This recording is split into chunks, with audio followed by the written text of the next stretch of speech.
Esto es Subterfuge Radio.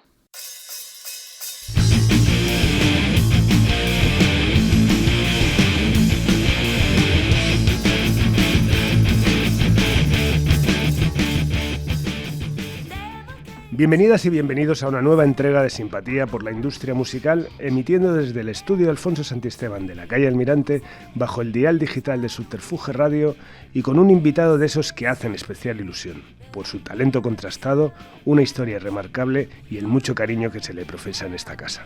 Seguimos recabando testimonios de los protagonistas de esta subescena que se focaliza detrás de los escenarios, detrás de los lanzamientos, de las grabaciones, de los artistas, etc. Aunque en el caso de nuestro invitado, una condición casi más allá de la bicefalia, porque ha hecho carrera a ambos lados del telón.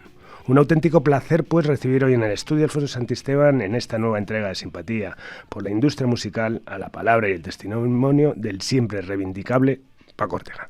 Bienvenido, Paco. Muy buenas, Carlos. Un placer estar aquí. Un auténtico placer. Soy un auténtico fan de los podcasts y me parece que además es una labor estupenda que no se había escrito y que gracias a eso va a estar ahí a disposición de mucha gente que no ha vivido muchos momentos, ni situaciones, ni personas que han sido fundamentales. Total, hombre, ya está claro que, por ejemplo, en tu caso te quedan muchísimos años y supongo que esto será como una primera parte de lo que mucho que estar por venir, pero al final, bueno, pues al final la idea era eso, ¿no? Pues tener el testimonio de gente a la que admiras, algunos más, a otros menos, pero siempre, pues sobre todo el respeto además a la profesión, cosa que desde luego tú siempre la has promovido, por lo cual eso te hace entrar en el limbo de mis gentes favoritas. Así que nada, bienvenido.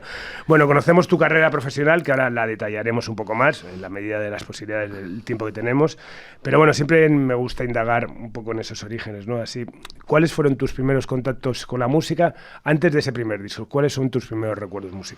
Mis primeros recuerdos musicales tienen que ver mucho con mi hermana Mercedes. Yo soy de Úbeda, de Jaén, y ella era cantadora de flamenco y era la artista de la familia. De hecho, cuando pasa muchísimo tiempo y grabo con Hispavor mi primer disco, que tiene un cierto éxito y tal, en mi casa la cantante seguía siendo mi hermana Mercedes.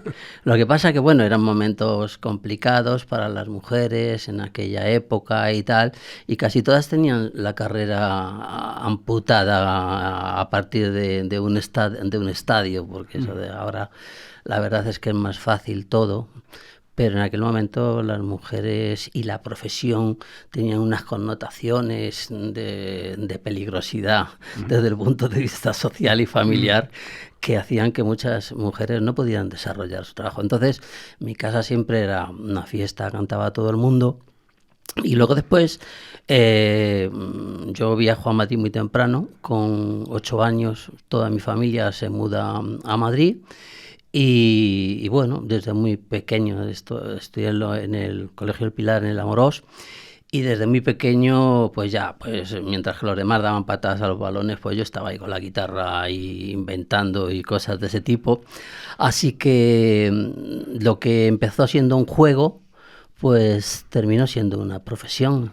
Empecé a jugar, a tocar, a cantar, a componer, y cuando me di cuenta, eso ya era una realidad, estaba pasando, ¿no? Luego hice un disco de juventud con la compañía Dial Discos, que me produjo Carlos Guitar, el primer productor de Luis Llach, y se llamaba La vida tiene solución, un disco de canción social en el año 77. Y entonces me llamaba Francisco Ortega, que todavía no he conseguido tener los derechos de este disco nunca, porque se grabó en una noche en el estudio. El estudio se llamaba Los Campanilleros, que era propiedad de Nuestro Pequeño Mundo. Uh-huh. Y luego después, pues ya empiezo a tocar por los locales de Madrid, por el Elígeme, por el Café del Foro, por Maravillas. Uh-huh. Y ahí es donde, precisamente en el Café de Manuela, es donde conozco a Isabel, y que ella actuaba en el café, pero otros días, y decimos, oye, ¿por qué no quedamos en casa y preparamos algo juntos, así como por placer? Y quedábamos y mezclamos un poco los ingredientes, lo que aportamos cada uno, y así es como llegamos al Paco Ortega Isabel Montero, que nunca tuvo un nombre, porque sabíamos que era algo estacional, que íbamos a estar un tiempo juntos, pero que no merecía la pena bautizarse porque íbamos a acabar siendo cada uno mismo, ¿no? Así que esos son mis orígenes. Esos son, sí, por supuesto, y además es cuando te conoce el gran público, es el momento con Isabel Montero, pero yendo un poco antes, después de ese disco de la vida tiene solución de Dial Discos, que por cierto, ese catálogo lo tienes controlado de quién es, porque hay tantísimas compañías, ¿no? No lo tengo, ha desaparecido la compañía como tal y a veces aparecen ejemplares en eBay, en Discog, en sitios de estos, así además como muy cotizados.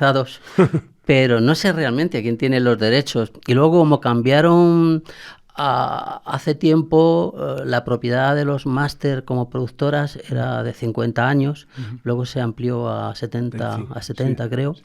Y entonces, pues tampoco me he planteado nunca recuperarlo porque, bueno, 70 años, imagínate. Bueno, hablaba al principio de esa bicefalia, más allá de esa bicefalia, porque has sido compositor, productor, editor y cantante. Y por supuesto descubridor de talentos. Cuando llega ese momento de Isabel Montero, ya estabas haciendo cosas también, como estabas componiendo, estabas actuando, estabas produciendo. Yo al principio pues quería cantar, pero a mí no me querían cantando. Yo recuerdo que iba a ver a Carmen Grau, a Zafiro, y me decían, es que compones muy bien, pero es que para cantar hay que tener una imagen, no sé qué. Y yo me veía, joder, una imagen, pues yo tampoco me veo tan mal, hostias. Y ¿sabes lo que pasa? Que de pronto tuve la suerte de conocer a uno de mis grandes maestros y mentores, que fue mi querido Alain Miló, y empecé a trabajar con él a nivel editorial. Uh-huh. Y empezó a colocarme temas en los discos de muchísima gente. Uh-huh. Y de pronto pues me vi con discos que se vendían 500.000 discos, 700.000 discos como compositor. Y entonces el Paco Ortega empezó a sonar como compositor por todos los lados. Eso coincidía, ese caldo de cultivo coincidía con las actuaciones mías ya por los bares de Madrid de moda y tal. Y mi encuentro con Isabel, y entonces ahí ya pues aparece, aparte de Miló, Maín y toda la gente, Álvaro de Torres, nuestro querido amigo Liñán, que realmente son los que estaban en el barro. Liñán estaba en el barro desde el primer momento. Hemos estado con Amaral en el Café del Foro cuando... ahí estaba yo también. Tú también estabas, sí, efectivamente, sí. ¿No? Y entonces ahí que hubo un momento mágico en Madrid de creatividad y de valentía también, ¿no? Y entonces ahí es cuando aparece Paco Ortega y Isabel Montero. De pronto costó entrar porque estábamos en tierra de nadie.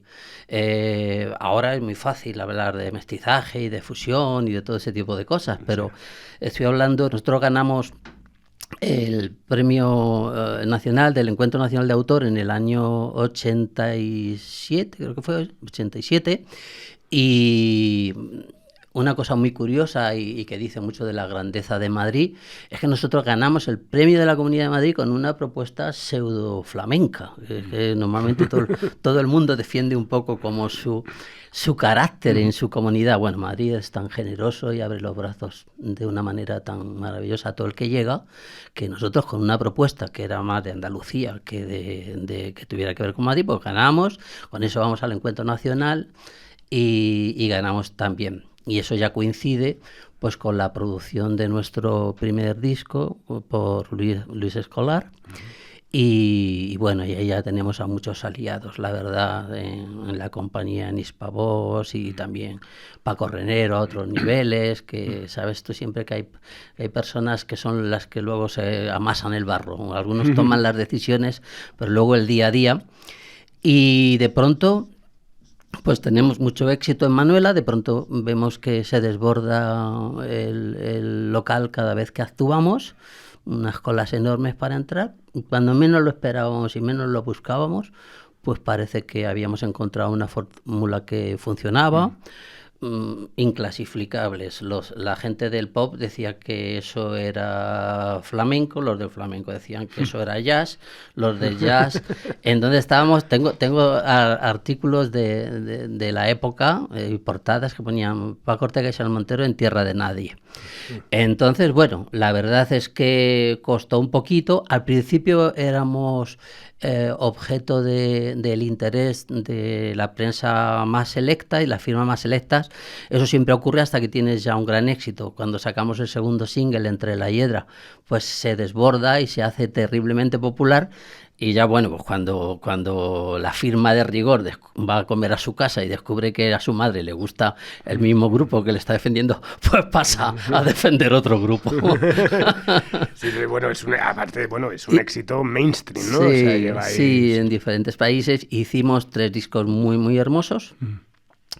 El último lo hicimos en Londres, en Ripley, con el productor Mike Vernon, de Foreigner, de un montón de John Mayer, una leyenda. Y luego después, pues en el año 92, damos el último concierto en la Expo. Teníamos una oferta de CBS, Sony ahora, para prorrogar 3 años más como dúo, pero Isabel ya piensa que quiere seguir su carrera en solitario y me dice que no va a seguir.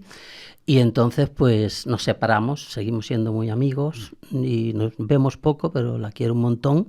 Es una mujer estupenda y una cantante maravillosa. Y a partir de ahí pues yo me abro a un montón de cosas. Me tiro unos cuantos años en barbecho, me meto en la Carlos III a estudiar documentación y ficho en Miami con Manolo Díaz y Rafa Albero por Polygram, ahora Universal. Mira, ahora cuando entremos ya en esa carrera, digamos, en solitario después de separarte de Isabel Montero, me gustaría ir un momento atrás, en ese momento, como intento que también Simpatía tenga un aspecto didáctico, en ese aspecto de compositor, ¿no? Cuando hablas de Alain Miló, que te empieza a colocar temas en discos que él producía, ¿cuál era el proceso, sobre todo eso, cuando eres joven y no, la creatividad se desborda y el tiempo para dedicarle a ello? ¿Cuál era el proceso? ¿Grababas canciones que luego se colocaban artistas o te hacían encargos sobre, mira, estamos buscando canción para determinada cantante? Cuando comienzas no tienen marca como para que te encarguen nada. Entonces tú lo que haces es que fabricas canciones y generalmente cuando empieza a funcionar alguna canción en algún disco, pues el boca a boca o a nivel de industria dicen, pues este tío pues compone muy bien y tal, y entonces van a ver qué tienes realmente y entonces las hacen suyas. Luego ya cuando tienes marca, pues entonces sí, ya después pues en muchas ocasiones he tenido que hacer trajes a medida, no te puedes imaginar a qué nivel, a nivel alucinante, que nadie se imagina que se puede hacer un traje a medida. Luego te comentaré una anécdota de una película que se estrenó el año pasado, que se presentó a los Goya, para la que hubo que hacer un traje a medida, que vamos, por ese tipo de canciones sí que había que dar un Goya, no por las que normalmente lo dan, ¿no? Y entonces al principio pues voy colocando canciones de forma un poco ecléctica.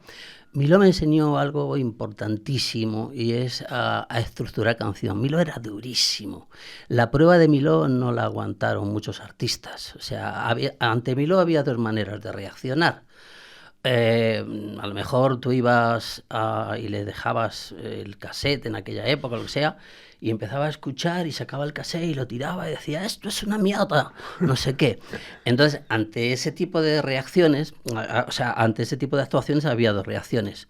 O te cagabas en sus muelas y ibas a por él, o como me pasaba a mí, me iba y decía, te vas a cagar la próxima vez que traiga, ¿no?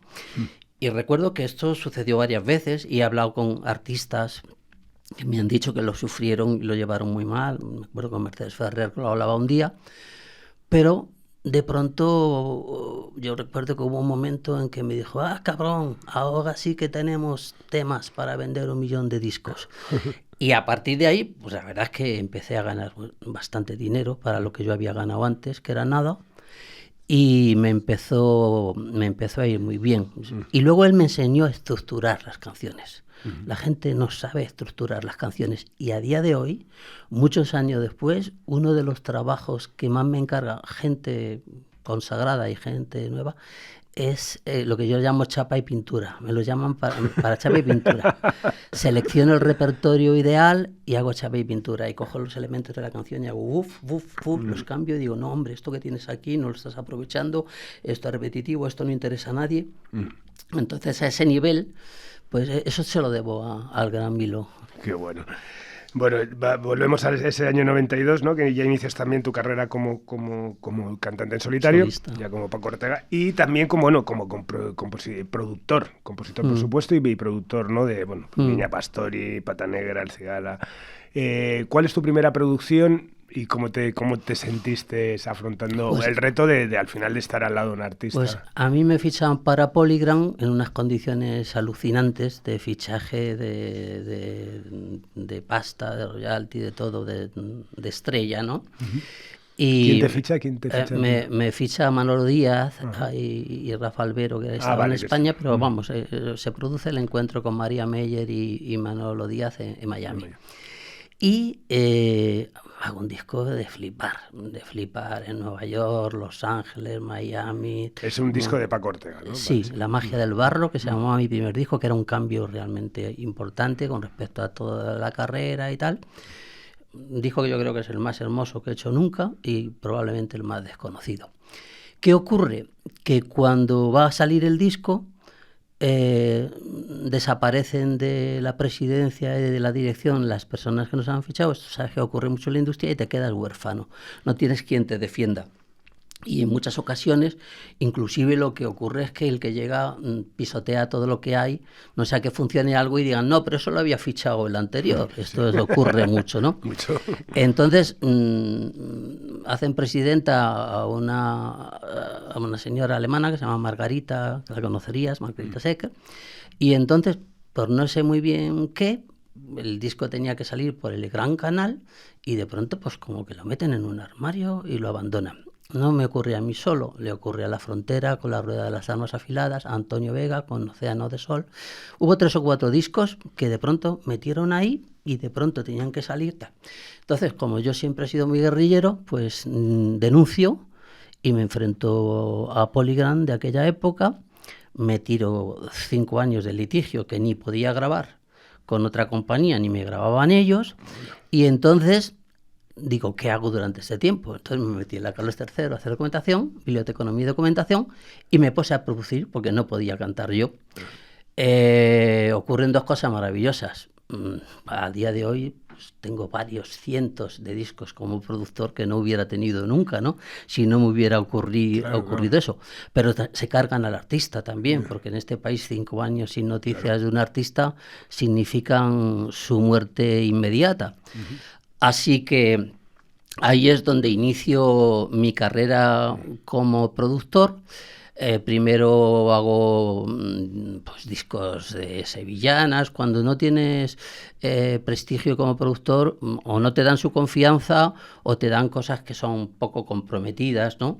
Y ahí voy haciendo una serie de discos y como en todo, en la industria lo he comprobado siempre, hay un momento en el que das en la diana y de pronto eso se traduce en ventas, y cuando se traduce en ventas y millonarias, pues ya todo el mundo quiere que sea su productor y ya todo el mundo te quiere encargar su trabajo y entonces ya rueda solo. El problema es hasta que rueda. Tú puedes llevar una carrera magnífica y la defiendes con sangre, sudor y lágrimas hasta que de pronto aparece en el Dominical del País un reportaje tuyo de 4 páginas que ha hecho alguien que cree en ti y ya todo el mundo quiere tenerte. Esto creas un estado de opinión que además es muy difícil luego cargárselo. Si está bien anclado, dura mucho, mucha gente. Y ahí empiezo a producir a unos y a otros. Bueno, y que he hecho una retaila de éxitos, de discos, además, por ejemplo, un disco que es una pena, que fue un éxito, pero luego no trascendió más a nivel de la carrera, el de Mónica Molina, ¿no? Me parece que es un disco Mónica Molina hizo sus 5 discos, sus 5 discos. El primero, es que hay artistas que no tenían un gran impacto a nivel de ventas, pero en la calle se vivían como un gran éxito. Y otros en los que pasaba justo lo contrario. Yo me acuerdo que cuando hicimos con Birri Mónica Molina, El primer disco vendimos 50.000 y en el segundo 100.000. Pero en la calle no tenía la sensación de que hubiera roto. No. Y hay otros discos que han vendido 30.000 copias y en la calle tenían la sensación de que habían roto, ¿no? No. Pero sí, hice eso, hice el primero y el segundo Niña Pastori. Estuve un año entero llamando a Nacho Sainz de Tejada para que me fichara a Niña Pastori. Y Nacho, sabes que era muy diletante, siempre, llama mañana, Paco. Pero, oye, me entro en una reunión, llámame, oye, ahora no, llámame pasado. Un año así, pa. Y yo creo que por no irme más, ya una vez me dijo, mira, tío, vente que le hacemos un disquito. Me dio 18.000 euros para hacer el disco. Lo hice en Musigrama en un verano y no pasaba ni las águilas por allí, ni compañía. Le importaba ese disco una mierda a todo el mundo, ¿no? Cuando salió y nos pusimos en 150.000 copias y luego en 300.000, pues entonces ya en el siguiente disco tenía detrás del cuello a 15 ejecutivos cuestionando toda la decisión. Bueno, eso te da pie, supongo, también esos desencuentros también, que no son desencuentros porque sé que eres un tío afable y que te llevas bien con todo el mundo, pero también a crear tu propia compañía discográfica, que es El Pescador de Estrellas, y también, bueno, y con Libertad 8, y bueno, Sigues Inquieto, luego discos Musigrama. ¿Cuál fue el propósito de hacer El Pescador de Estrellas? ¿Realmente canalizar esa...? En realidad, cuando alrededor del año 2000 el edificio de la industria se tambalea y se cae, y con el primer intercambio de ficheros y la piratería y todo eso, pues entonces las compañías cambian de estrategia porque el físico ya no da lo que daba y es bastante ruinoso. Y entonces, pues las producciones que hacíamos con 50.000, con 60.000, con 70.000 euros, pues pretenden que pasen a ser producciones de 8.000, 10.000 y 12.000. Y entonces yo digo, si tengo que hacer los discos con apretura y pidiendo favores y con esas cifras, pues los hago para mí casi mejor. Entonces yo me había quedado con Musigrama, que hace 22 años que lo compré, y entonces creo primero Pescador de Estrellas, luego Libertad 8 para desarrollar carreras de cantautores y discos Musigrama, y entonces pues me creo ahí mi mundo. Yo creo que igual que vosotros, hay personas que como que lo vimos y nos convertimos en empresitas de 360 grados, donde yo me lo guiso y yo me lo como, y entonces pues eso es lo que nos ha hecho sobrevivir con buena salud hasta hoy.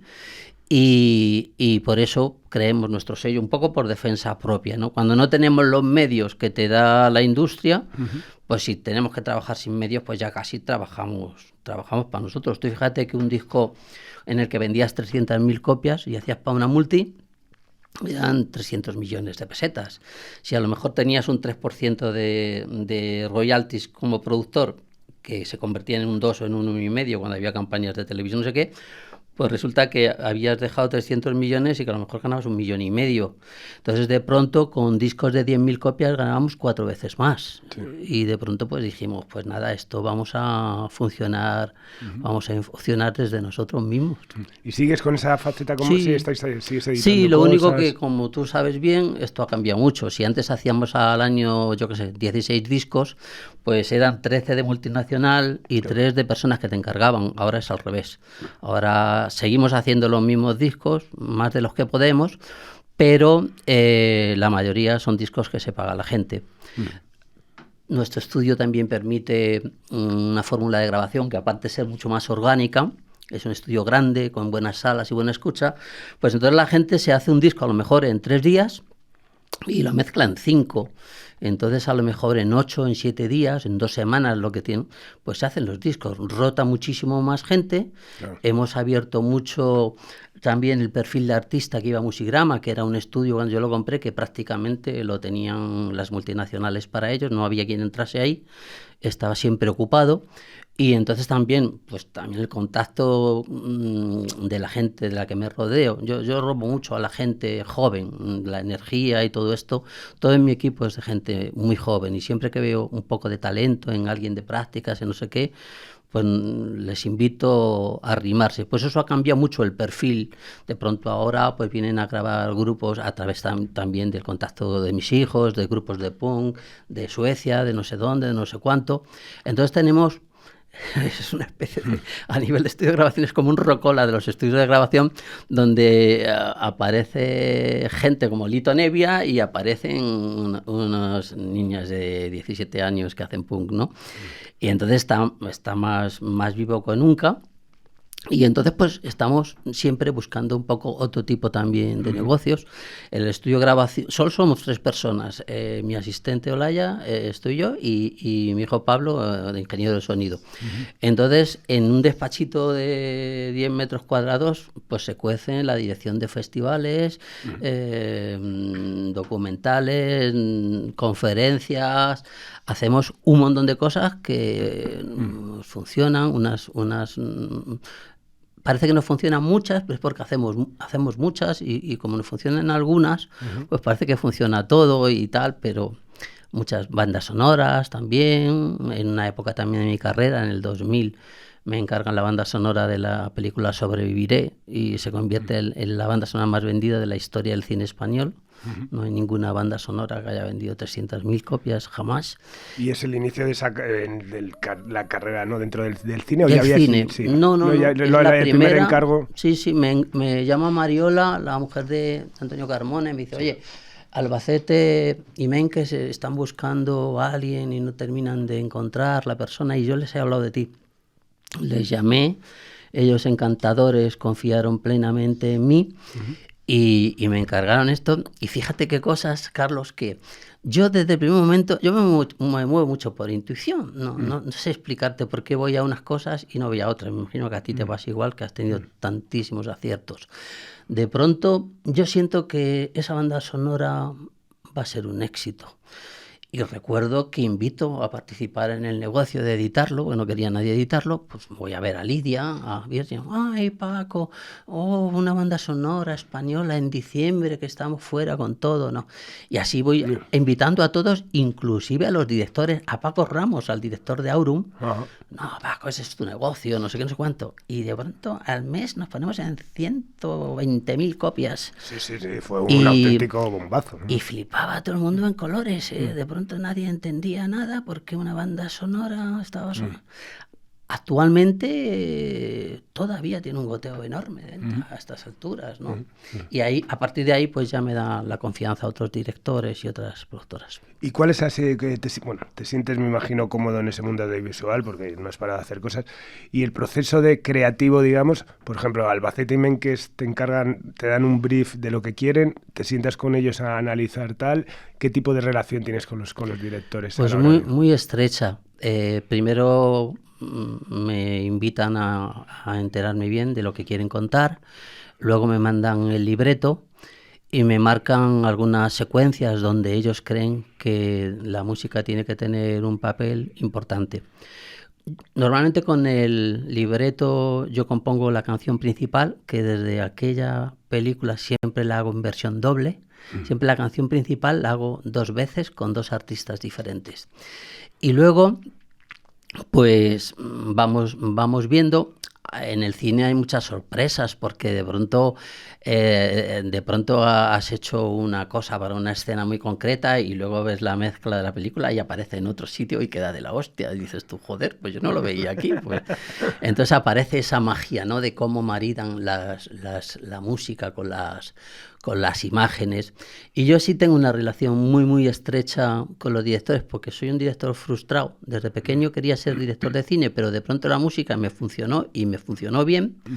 Y cuando empiezo a hacer bandas sonoras, me acuerdo, digo, pues si yo con 9 años ya quería dirigir cine y tal.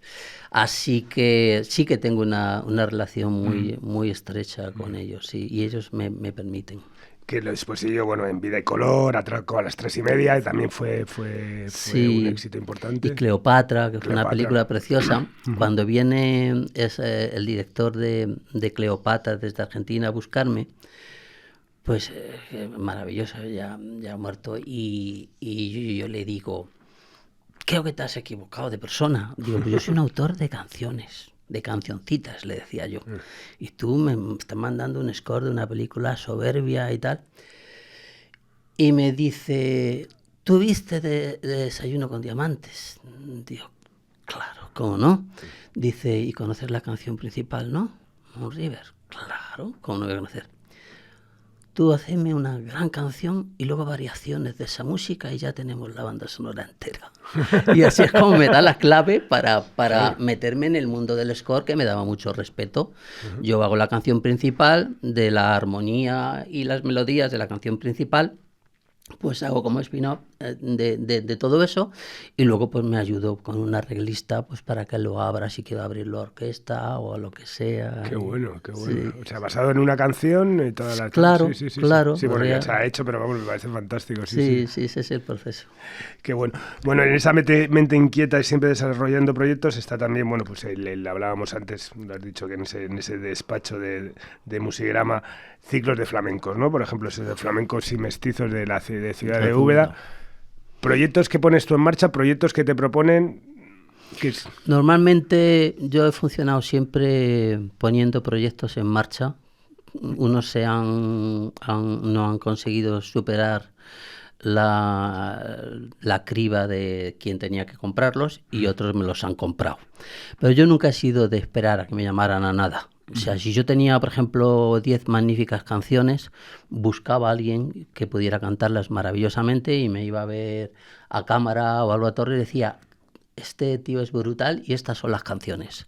Y hubo una época en la que, por ejemplo, José María pues me dio toda su confianza y prácticamente firmábamos allí en BMG a quien yo quería, en mi género, ¿no?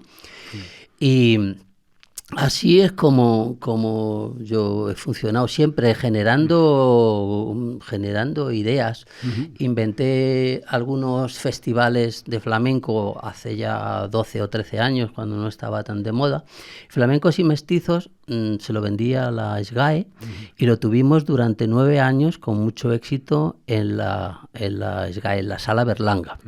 Hasta que vinieron a decirme, oye, es que muchos compañeros protestan porque tú tienes todos los años este festival y ellos no, y ellos también quieren tener.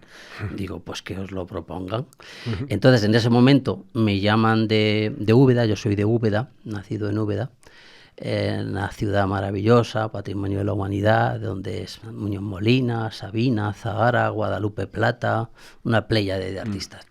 Y entonces la concejala de Cultura me llama y me dice, oye, aquí había un festival de flamenco que llevaba 30 años y la gente que lo ha llevado siempre lo deja, son mayores, y hay un hueco, es un festival anual, mensual, dura un mes. Y hemos visto lo que haces de flamencos y mestizos y nos encantaría saber si te haría ilusión quedarte con él.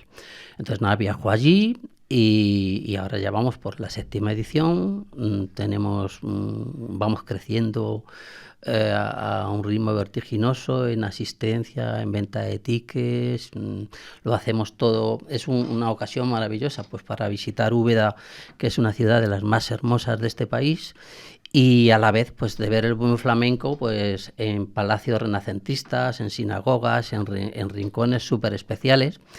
Y ahora solo. Antes hice también a través de una conversación que tuve con nuestro querido Mario Pacheco, otra opción que se llamaba Sangre Nueva Jóvenes Flamenco, que he paseado por todo el mundo de la mano del Instituto Cervantes. Hemos estado 10 años donde he vivido también cosas muy buenas. He visto como en China, en India, en Oriente Próximo, se tiraban 15 minutos aplaudiendo a una bailaora que aquí trabajaba en un tablao y hacía 2 pases por 150 euros, porque allí mueves el concepto, baile flamenco, no Sara Varas o Pepita López, ¿no? En fin, pues voy continuamente, pues la máquina de palomitas de Paco Ortega va soltando palomitas, unas caen en un buen sitio y germinan, y probablemente los discos más hermosos que he hecho son o pueden ser los menos conocidos. No solo como artista, sino también como productor. Totalmente. Y esa diversidad que te lleva más a apostar por todo, en el sentido, pues ahora mismo estás trabajando en un disco, el primer disco cantado de flamenco, cantado en japonés.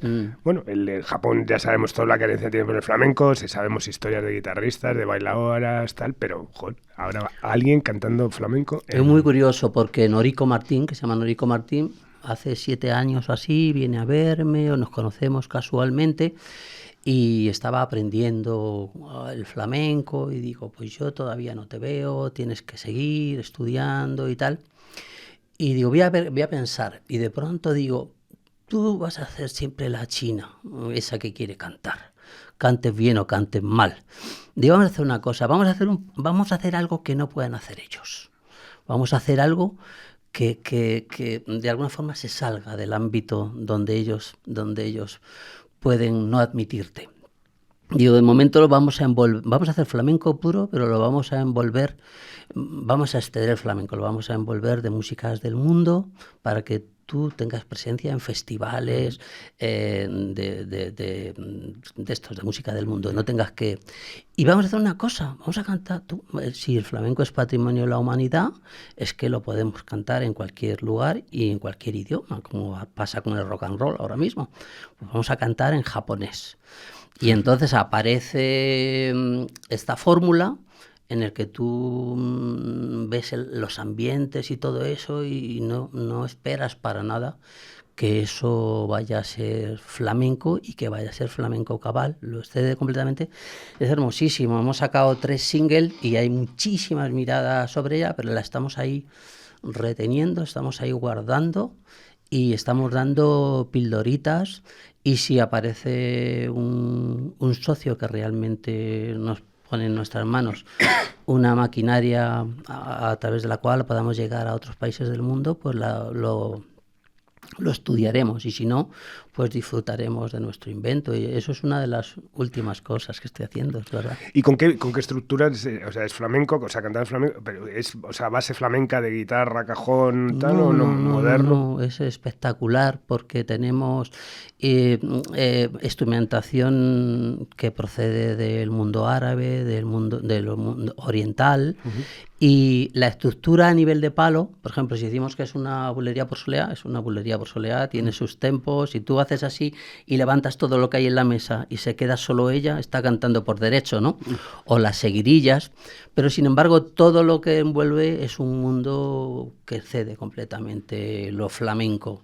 Y yo creo que va a tener un gran éxito si encontramos el socio que tenga una cadena de tiendas en todo el mundo. Claro. Si traspasamos la barrera del gran público. Carlos, ahora mismo me parece una gran noticia, por ejemplo, de Subterfuge Radio.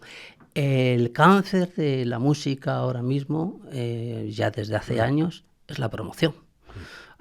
Creatividad hay a raudales, pero traspasar la barrera del gran público es complicadísimo, cuesta $500,000 si lo haces a costa de talonario. Pero si no, es imposible, porque las radios nos han olvidado, están todas con las fórmulas de los oldies, de no sé qué, no sé cuántos, han inventado la idiotez esta de los crossover, que es que tú no eres, es que no es para mi target. Toda la gente la hipersegmentación del mercado. Toda la gente que decide no ha hecho nunca nada. No ha hecho nunca nada, porque todo el mundo ahora mismo es director de todo, de lo que no ha hecho jamás. Cursos de compositor, y dices, ¿y qué canción ha hecho este hombre alguna vez en su vida? Ninguna. Cursos de productor, ¿y qué ha producido? Pues estoy mirando y no veo que haya producido nada. Hay cursos de todo y todo el mundo sabe de todo cuando no ha hecho nada realmente. Entonces, la televisión, patética desde que aparece Operación Triunfo, la música española se va a la mierda y nos metemos en el mundo reality show, donde los compradores no son gente que ame la música, o sea, compran el disco de esa chica tan gorda que va a intentar adelgazar, o la de que salía con este tal, desaparece. Y como no hay programas musicales, porque yo digo muchas veces que por qué no en vez de hacer tantos programas para buscar talento, ¿por qué no buscan mejor a alguien con talento para hacer un buen programa musical? Porque tal. Entonces, ¿qué pasa? Que los artistas están más solos que nunca. Y si te das cuenta, personas como tú, como Liñán, como yo, no paramos porque no hay nadie que les atienda. Y entonces de pronto les oyes, les escuchas, les das una vía pequeña, porque tampoco tenemos nosotros los medios como para solucionar todo. Entonces, cuesta tocar. Tocar ya hace muchos años, en Londres, en Madrid, en Barcelona, en Nueva York, cuesta dinero.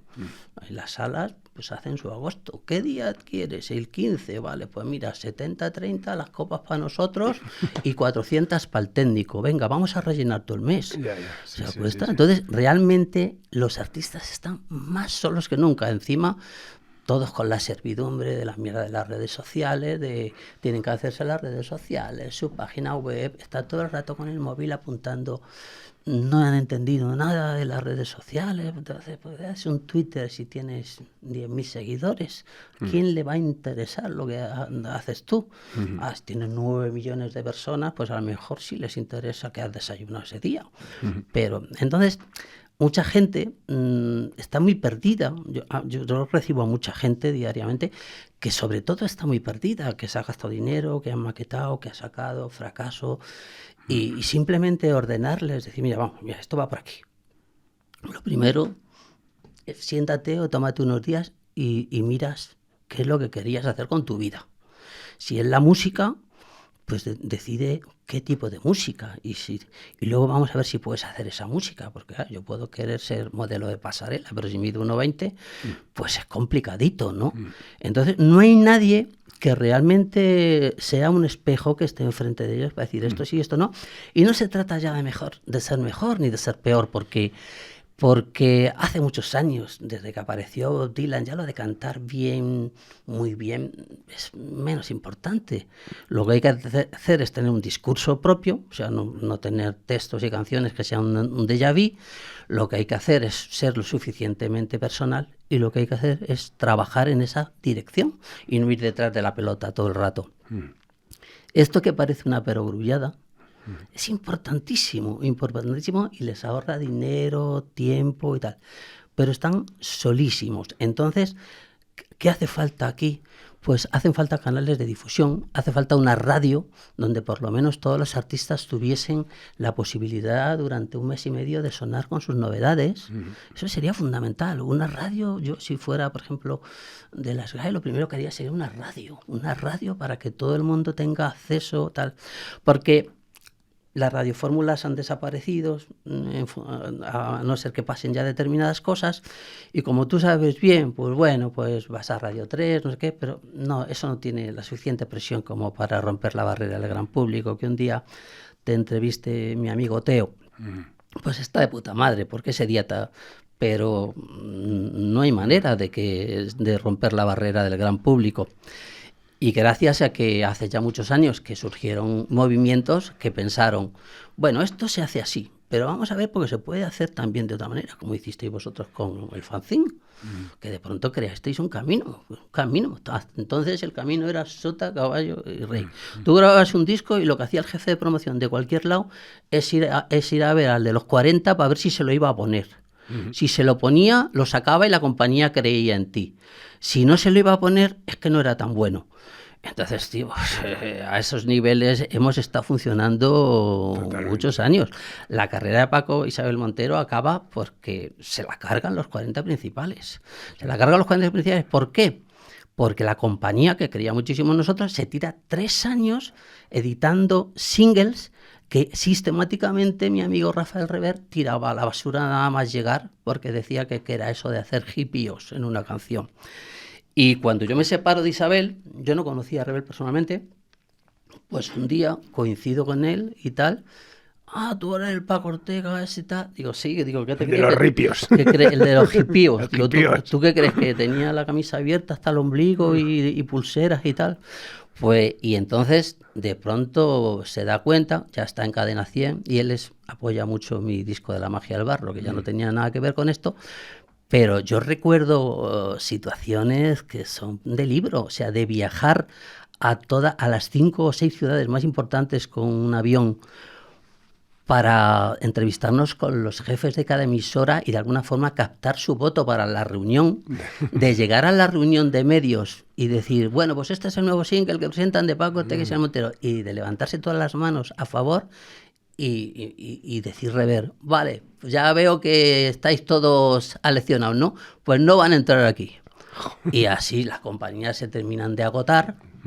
Y como era el único canal realmente, nosotros salimos adelante por la televisión. Porque en aquel momento pues había pocas televisiones y cuando salías te veía todo el país, te hacías muy popular.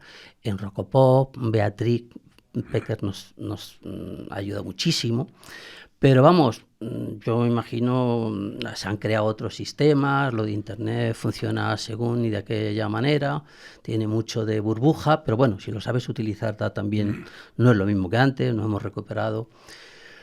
Pero que está muy complicado. Sí, ¿cómo estamos vivos, Carlos? Totalmente.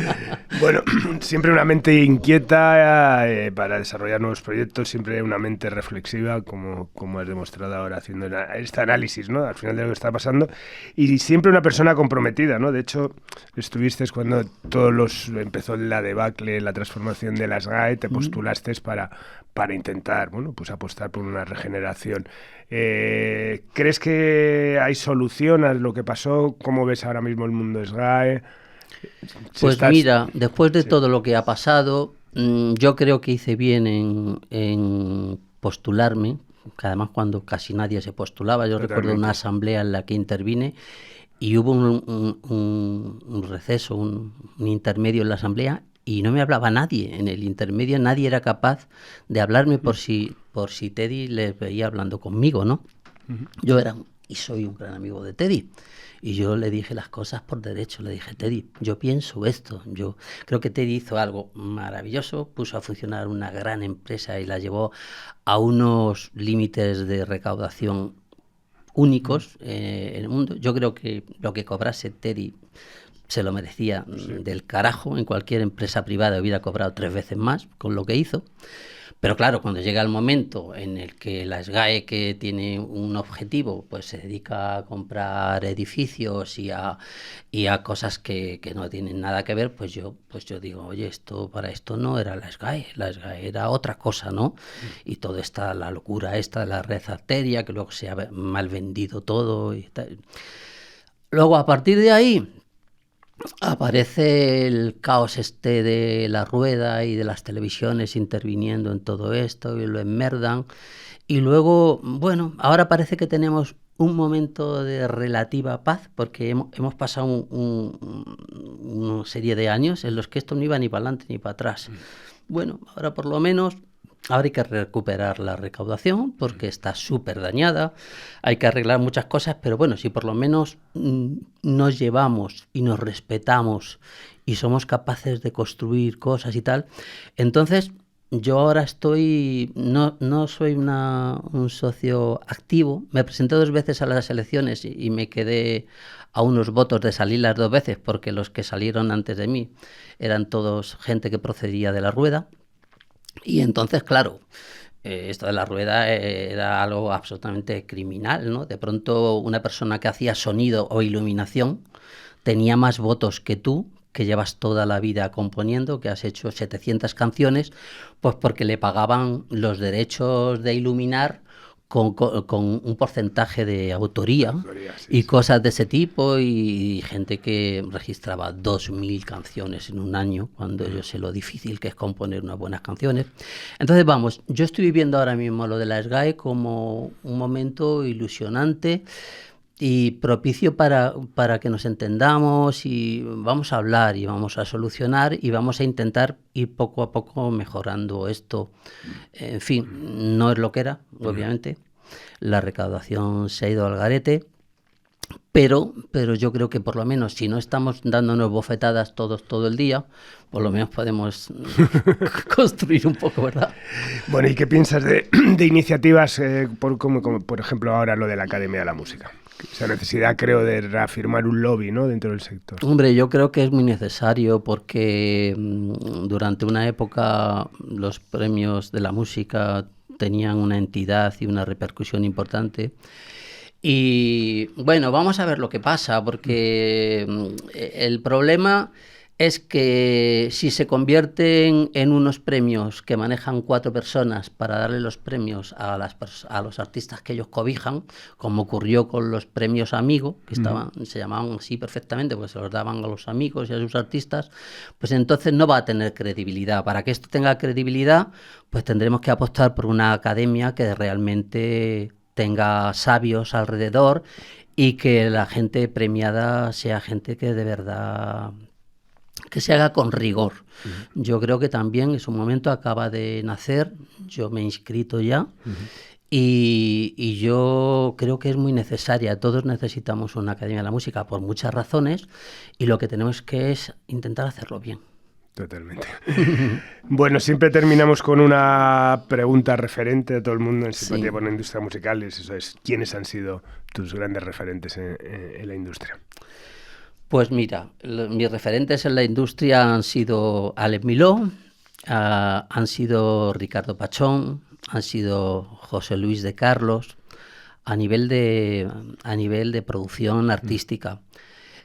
Cámara me ha enseñado mucho. Era una serpiente de 2 cabezas, de pronto te amaba y de pronto te quería hundir en la miseria, pero en el momento en el que te amaba te ponía todos los medios, y he aprendido mucho porque era un sabio, era un encantador de serpientes, y tengo que confesar que mucho de lo que me ocurre ahora mismo, de lo que me funciona, fue gracias a seguir sus consejos, ¿eh? Yo he hablado mucho con él, y luego después, pues Lidia, Miguel Ángel Gómez, un gran amigo y que ha estado siempre a mi lado y sigo conservando.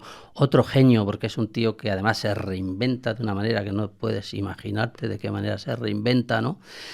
Y en principio, bueno, en el campo de la promoción ha habido gente realmente buena. En la parte de la industria independiente hay 4 o 5, entre los que estás tú con letras de oro, que no se entendería la música de este país sin alguien como tú, o como Liñán, o como... Entonces, la verdad es que yo bebo un poco de todos, ¿no? Y estoy muy agradecido a mucha gente. Y sobre todo estoy agradecido a que la brecha digital a mí no me ha dañado. La vi venir, lo mismo que no me ha dañado el tema de los home studios. Cuando aparecieron los home studios y cerraron todos los grandes estudios, el único estudio de la época, que este año cumple 50 años y queda abierto, es el mío.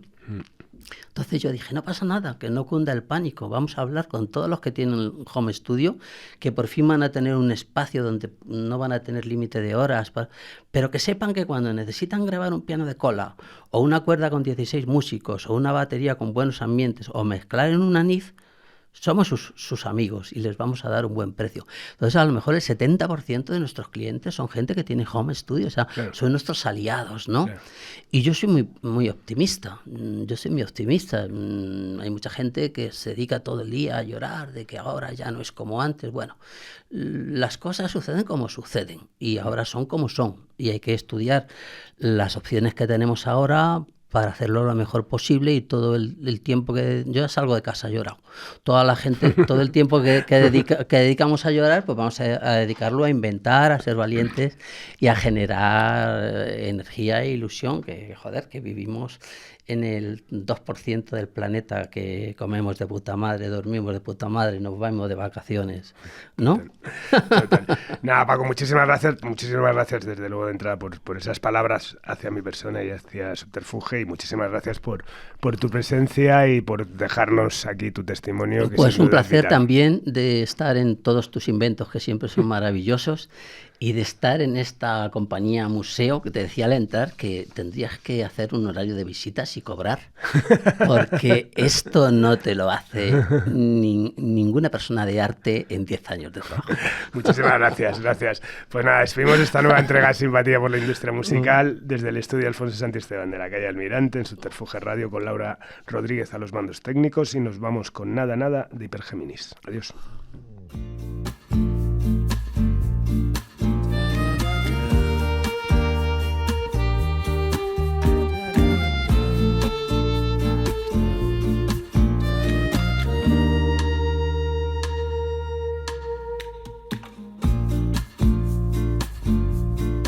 muerto estoy al fin y hay tanta calma, tan vivo para ti. Mi dulce dama brilla en la orilla del mar.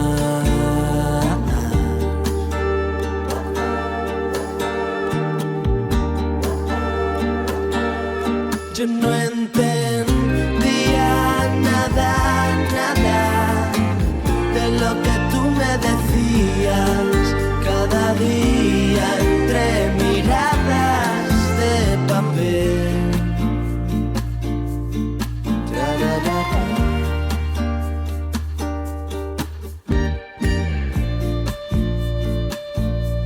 Tan fría está la brisa, dame un abrazo,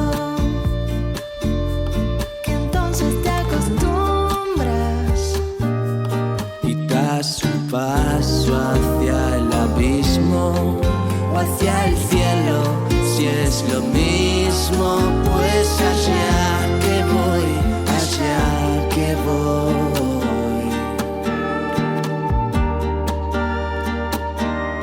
Yo no entendía nada de lo que tú me decías cada día entre miradas de papel que se desgastan raras malas con cada gota de lluvia, precipitan en angustia y no puedo ser tu casa.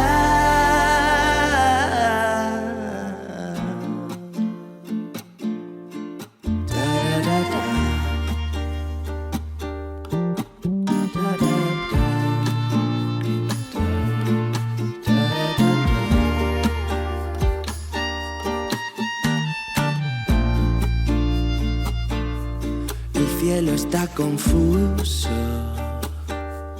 no hay quien respire y que ni yo me aguanto en este cine.